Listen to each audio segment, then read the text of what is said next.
Well, hi Jivas, I'm back with 41 Years of Mills and Boone, and this book is so ridiculous, honestly. Okay, it's part of the Mills and Boone Desire. Okay, it's top one I'm doing. The Billionaire Gets His Way by Elizabeth Beverly. Okay, read the premise, it's so ridiculous. The Billionaire Gets His Way. Billionaire Gavin Mason's reputation was built on hard work and steely determination, but because he resembled a character in Violet Tandy's bestseller book, that was all in jeopardy. Its infuriating beauty owed him big time, so Gavin took great pleasure in making her pretend to be his girlfriend and having her up close and personal. Okay, so because this woman wrote a book and there's a character that resembles Gavin, which as an Mills and Boone character, that's the most worst name ever, Gavin. It's the most unlikely lead for a Mills and Boone character. I think maybe this is a bit of a parody, I'm not sure. Because the subject in it, obviously, Mills and Boone writers, a character who is a Mills and Boone writer, if you will. What does actually happen to real Mills and Boone writers? Okay? You know, someone comes up to them and says, how do you know this, or this? I don't know. I really don't know. And starts off with, because Violet Tandy, okay, she's just a writer. That's all she is. Okay?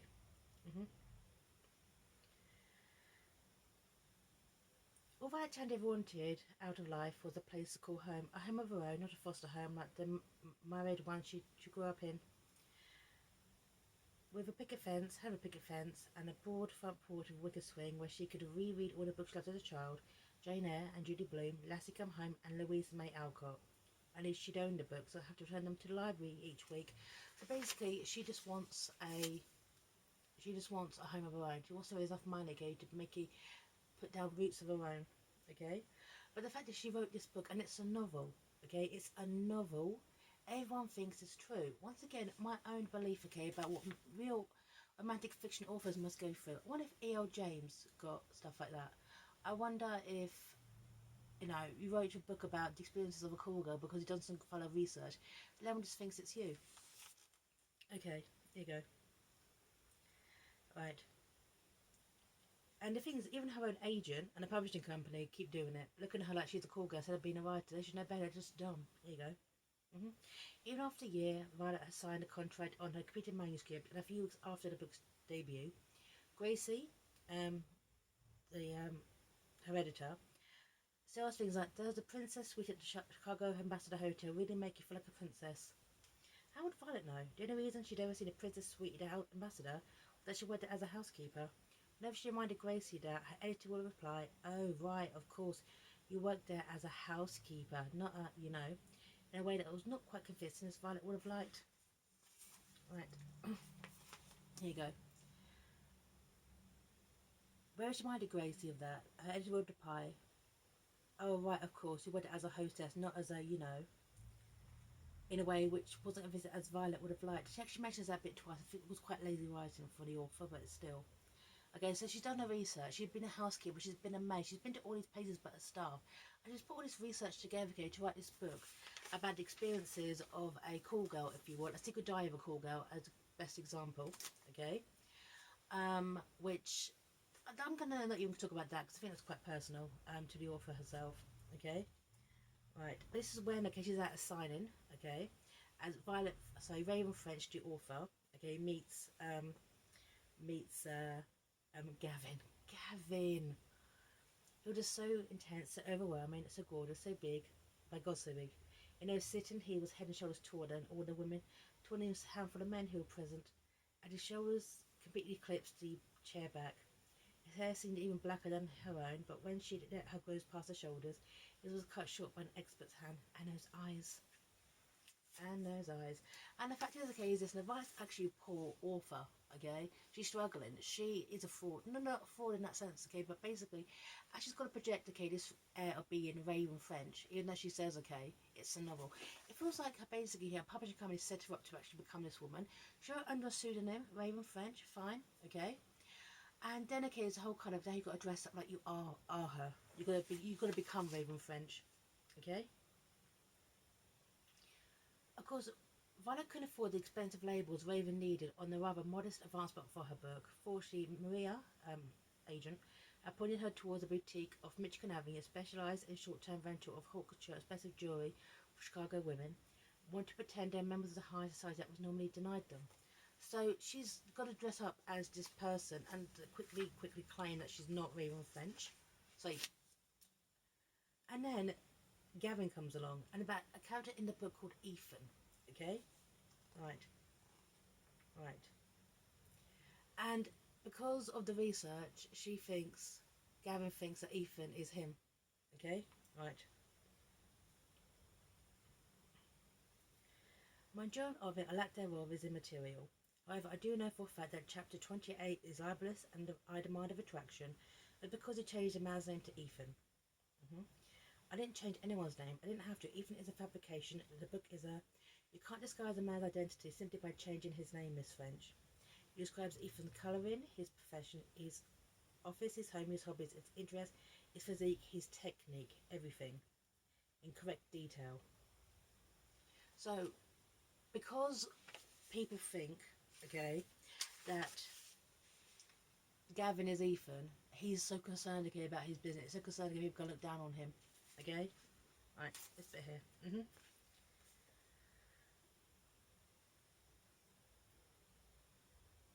So who are you, Ethan's fictional lawyer? No, I'm not Ethan's lawyer, I'm Ethan. I've never had to pay a word, especially one like you, Miss French, for sex. Well, you're not British, what's the big deal? What's the big deal? This book is set in Canada, by the way. Right. But the thing is, due to the fact that people are reading this book, and just because it could be anyone, okay?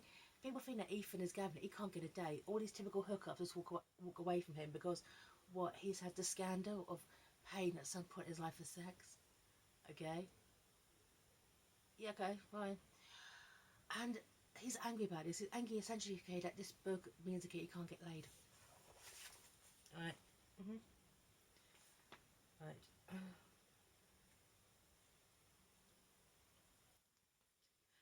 Sure enough, it was about the rest of Desiree, his hookups, message kicked in, making things crystal clear. She started with a particularly ripe expletive, surged into a thinly veiled threat of a lawsuit because I may have been compromised. Okay, the message followed by another, this time from a woman named Marta, who was supposed to attend a pretty major fundraiser the following Friday night. Suffice to say, she was cancelling too. The reason for doing so made Desiree's tirade sound like a children's recital of Mother Goose's rhymes. Right. Yeah. Because everyone is reading this book, which is a bestseller, I think it's 50 Shades or something, and thinks that it's Ethan. He's Ethan. Gavin is Ethan. Yeah. And he's just blaming her for it. She's ruining his life. Even though it actually says on the book it's a novel. No one believes it's a novel. Because apparently it's that good. Hey? Unlike 50 Shades, which isn't, of course. Right. And Gavin is just... I can't excuse me about laughing. Gavin is such an arrogant moron, okay? Right. In the end, Violet goes to him, basically, just stop this lawsuit, it's ridiculous, okay? I don't know who you are, kind of thing. And this is, right, it's been here, okay? When Anna told him Raven Finch was waiting outside to see him, Gavin had been even more furious than he'd been sat at the book signing. That was easy and safe to reframe a man from the distance. But coming into his office at despite the first primal rule in the man handbook, you never challenge a man on his own turf. It's wanted to get your ass kicked from here to Abu Dhabi. The man handbook is actually the man handbook. The man handbook. And his insistence, okay, of you've got to basically put a retraction, you've got to basically change the book, you've got to make clear, okay, it's not me because I've never paid for sex, because I'm a big aggressive alpha male. Okay? Right. Here we are. Don't need him to spell her out, he asked. You need to admit in public, on national television, and in the press, to deliberately defame me in your book. Okay? Well, no, I won't be doing that.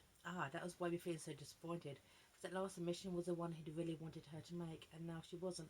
He suddenly felt strangely happy about they were still sparring. What was that about? Oh my god, he's enjoying this. He is enjoying this so much. Okay, and the thing is, okay, Gavin's secret shame, okay, is the fact is that, he's scared his reputation could be ruined, okay, because he's working class and made it good. Here you go. Right, this bit here. This is part of the actual book. This is what infuriates Gavin so much, okay, is being read about Ethan. The moment I saw Ethan, I knew he was a captain of industry, the kind of man who'd been built up his business from the ground up. He began with dirty fingernails and second-hand clothes before in back-breaking labour till sun up to sundown to collect the paycheck that barely sustained him. He schooled himself at night, both in the way of business and the streets, to manage to earn degrees, as he had 3 of them. And Gavin has 3 of them. Okay? Right.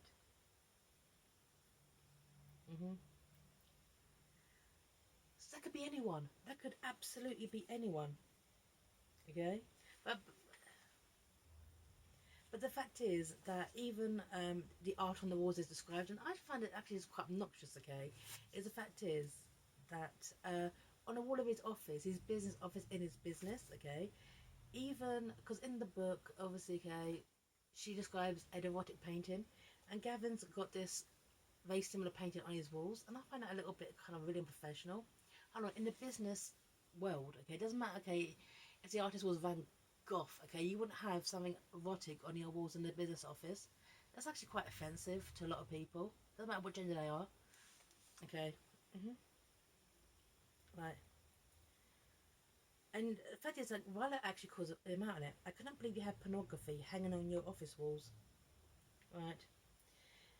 Gavin cut the distance between them until he stood beside Violet, towering over her as he had before. Right. So he's awful. He's an awful, awful person. I absolutely hate his guts. His attitude, he's obnoxious. Okay. It's fiction. It's absolute fiction. Right. And I like the fact that it is a division between Violet's life, okay, and Gavin's. This bit here. Right.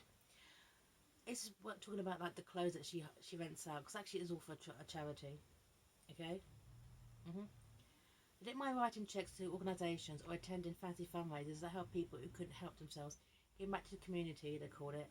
As if it even come out of that community to begin with, but everyone saw their white gloves of actually coming into contact with anyone who needed help. Yep, that's true. That's the world. That's the world. Okay? The fact is, this is obviously hanging over Violet's head because obviously she wrote this book, okay, to kind of like try to make some money, and Gavin's just fitting to ruin that. Okay? Right. And once again, I don't know if this is a bit of a parody, okay, or kind of a bit of like self-insert to how Mills and Boon authors, those who know them, actually questions that they get. But this bit here, okay, right. This is when she's on a publicity tour. It should have been every writer's dream come true, all publicity for a new novel. But every time Violet spoke with an interview, it became clear that the person assumed the novel she created out of imagination was actually not so fictionalized account of her own experiences working as a high-priced, high society call girl. Every single time. Right. Right. But the thing is, this is where it gets into total. This is Gavin. Gavin being the worst. He stalks her. He finds out where she lives. And he knocks on her door. I don't know when this book was published. I'm going to find out. And because that is just so unacceptable, it's unbelievable. He literally bangs on her door. Okay? Demanding her. Because he can't get a date for this fundraiser. Get this bit here. Okay? This is disgusting. I had a date for a fundraiser tonight. Fundraiser tonight. A woman named Marta who read your book recognised me and Ethan and now refuses to speak to me. Gee, that's a shame, Violet said. Not that you don't have a date for this evening, she hastened to clarify, but that you date women who don't have enough brains to recognise the difference between fact and fiction. Right, that's a bit here. Right. Right. Right. You want me to go with you? No. I'm not here because I want you to fix me up with someone. I'm here because you owe me. It took some moment for this reason for me to gel Violet's muddy brain. You want me to go with you? She asked incredulously. No, I don't want that, but I don't have much choice. Not everyone in town will be seen with me thanks to you. And going to this thing alone will only illustrate the fact to everyone there. Right. Well, sorry, I don't think you understand, Miss Tandy. You seem to think you have a choice in the matter. Like me, you don't. You owe me, you said. I'm not leaving until you pay up. Right. And he essentially says, I will consider dropping this lawsuit against you if you agree to be my date for this ball. I will force you. Even though in the apartment, okay, which ain't all that, it's quite actually kind of run down place, you know, full of books and research and stuff. until you get yourself dolled up, come at me on a date, and maybe I will drop this. Maybe. Okay? Right. And the fact is, okay, she basically wears saying, okay, that, you know, dribble from Primark. Okay? Right. Of course, okay, she looks better than everyone there. Right. And this is pure. She tried to reach past him for the doorknob, but as he had done at the office that day, he snaked out a hand, circling his fingers firmly around her waist. Definitely before she even realised his intent, it reached position so it was behind him and the door. Like I said, this evening is a very big deal for me, not only because it raises money for a cause I respect, and not only because I'm one of the biggest, if not the biggest donor. If I show a valid date, it's kind of like I'm not there, that I'm hiding, or was it I can't get a date. So you need to be there with a date, because showing up with a beautiful one arm will prove that there are still some people who don't believe a word of your damn book, and there are still some beautiful women who are willing to be seen with me. Right. Right. And all this time though, he's talking to her and viewing her as like a prostitute. That's what he thinks she is, like a pretty woman kind of thing going on. He's basically talking to her like a piece of meat to be owed, essentially, because you previously worked as a high class call girl, okay, which is what he thinks. I can do what I want to you. Yeah, he's a bastard. Right. Right. This bit here. Right. It's become as a shock to you, is this from Gavin, considering the world you live in and work in, but even today's decadent society, when you take money in exchange for sex, don't have a reputation to impugn. It doesn't matter if you are making money now with a different body part. Once a prostitute, always a prostitute. I am not a prostitute, shout at the top of her lungs. You know, you're helping your own cause. Here, if you expect me to do you a favour. Okay. Right. I just put here, okay? Is this her now in a part desk because she's been forced to go along with him? Right. The back dress was styled simply, even modestly, with a straight neckline that simply went from collarbone to collarbone in front. It's like dipping the back that revealed just enough skin to make a man want to see even more. Her jewellery, however, was a puzzle. However, Gavin had bought enough diamonds for his companions over the years, though not, God forbid, a ring of any kind, to know whether a woman's gems were real or not. Violet's were not. He thought that among her clientele over the years there'd be enough few generous types to give it a trinket or two for services rendered. Is he just stupid? He walks into her apartment where she's wearing pyjamas. Okay, barges in, looks around, and thinks she's still a prostitute. This goose is stupid. And I hate him. Right. And the fact is, okay, Gavin is just so rude. Even though, okay, he's from the streets, he just looks down on the people. Everyone, okay? Alright, this is him, okay? Right. Why would I thank the bartender for doing his job? Because it's a nice gesture, because it makes someone in that position feel appreciated. Who cares? Because he feels appreciated. He's a bartender. I think he's trying to kill cows or being appeased to a war-torn country. No, but he's made this drink more enjoyable for you by fixing you a nice drink. Therefore, you should thank him. I could probably care about the hired help, Gavin wondered. Who even noticed the hired help? They were invisible, or would be, if she would stop carping on about them. Because it's beneath him, McKay, to thank the hired help. But they go back to hers and they have sex. It's fine, but it actually goes on for like way too long. Okay, fine. Right. But the thing is, Gavin is essentially after it realising the truth, because he's finally woken up to what an idiot he is. This bit here. Right.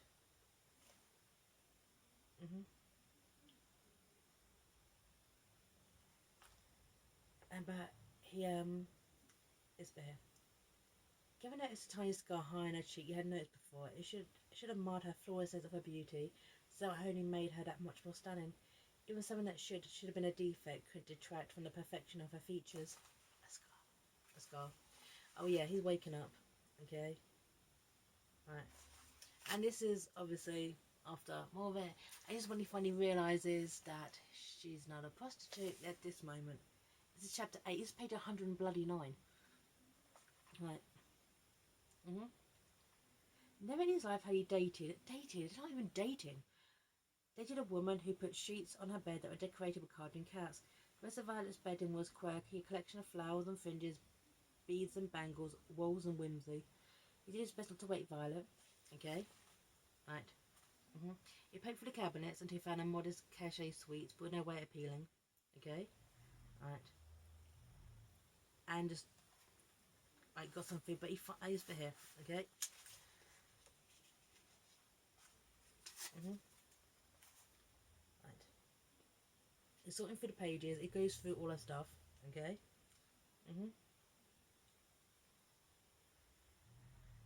Mason came with a real piece of work, the kind of man who could pass a homeless family in sub-zero temperatures, who head into a restaurant for a hot toddy and a steaming prime rib. I worked for a lot of egotistical and accommodating chauvinist jerks in my day, but this guy was a king. Right. And even returns to work and basically makes out to be a victim in this. Okay, right. But Violet starts to like him because I don't know why. Yeah, she told him was I really been this bad? Yes, she told him, making some guiding into it painfully. In the beginning you were. Some, which took a few more steps to relax even more. But I guess in the beginning maybe had a reason to be. Because he's a goddamn fraud. Okay? Right. Right. But the thing is, Violet, sorry, this is like dating, okay? Right. Right, it's going to be a bit of a problem, me dating you though. Here you go. But I can't have my friends thinking I'm dating a cool girl, especially now it isn't true. Okay? I heard did that rear and back thing. She opened her mouth to apply and held her breath before speaking. That seemed to think better of whatever that she'd intended and shut it again. What? Right. Well, I guess I've got how important images to you. Tonight, there were times at the party tonight when we seemed a little different, that's all. Okay? Right. He's just the worst. He is just the worst. And everyone keeps going on, okay, about is this character real, okay? It gets really annoying after a while. Right. She goes to this big kind of sorority event. Okay. And, you know, this kind of like professional event, and everyone's supposed to talk about sex positions and that kind of shit. There you go. But the fact is, okay, is that it really kind of dawns on Gavin that he's just projecting this fake life. He just essentially pretends. He's been pretending all his life, okay, to be something that he's not. You know, essentially just because he's upper class, let's say thank you to the wait staff. He doesn't say thank you to the wait staff. Yeah, he's forgotten his roots. He's forgotten to be a good person, basically. It's all about the mind. It's all about the business. This bit here. So much to Gavin's highs aside, much for his success, much for his wealth, because he thought living like this was what it took to become someone in the world. He was wallowing in greater poverty now than he ever had as a kid. And that's actually quite a good sentence. I like that. That is absolutely right. Okay? This bit here. For the first time, Gavin seemed to realise the enormity of what had happened. He'd broken every rule he'd ever set himself, had exposed himself to the elites he converted as one of society's most common denominators. He had completely shattered everything he spent years building, assimilated the image spent working on so strenuously, to cultivate and protect. This is straight after he defends one of our passionate guy that essentially calls Violet a whore. Okay? But I think in a way, okay, it's kind of cathartic that he does that. Okay, this guy who wants to speak to Violet basically tracks her down, calls her a whore to her face, and Gavin punches lights her at this kind of like elitist club. But I found that for Gavin again quite cathartic. And the fact is that once people found out the real truth, okay, of Gavin, they're way more accepting to him, you know? They are. He's confessed his roots, okay, about what it's really like for it to be him. And actually got more respect that way in the business world because he's caught his way up. But it ends, of course, Violet getting a happy ending, and this bit here, okay? Right. Violet nested deeply, dropping her, savouring the softness of her vanilla scented sheets and the thumb of her predator ear. Desdemona, her one-eyed Siamese cat, was rescued from the animal shelter. And now she's basically for the animals, and she's got her dream home, and she's happy and she's content. Okay? So, I would have liked this book in more better ways, but I just thought the pen was so ridiculous. The Mills and Boone novel. I would give some respect. It's very, very well written. Okay? But the whole kind of this, Gavin is living a false life, pretending he's something he's not, because he's working class and he made it good. Okay? He projects this idea of masculinity, kind of how vulnerable he is. He tracks this woman down, stalks her, goes into her apartment, forces her to dress up, pretend to be his date, okay, because he can't get one. And we're supposed to think he's a hero in all this? No. He's broken, but of course, at the end, okay, Violet's love and passion for literature and all that, she fixes him. When these two people should have never been together to begin with. They're actually quite a horrible, toxic relationship. Okay? You can't threaten a lawsuit with someone, okay, for writing a fictional novel once you're trying to better yourself, and then expect, okay, to live a happy ever after. So Billionaire gets his way. It's awful.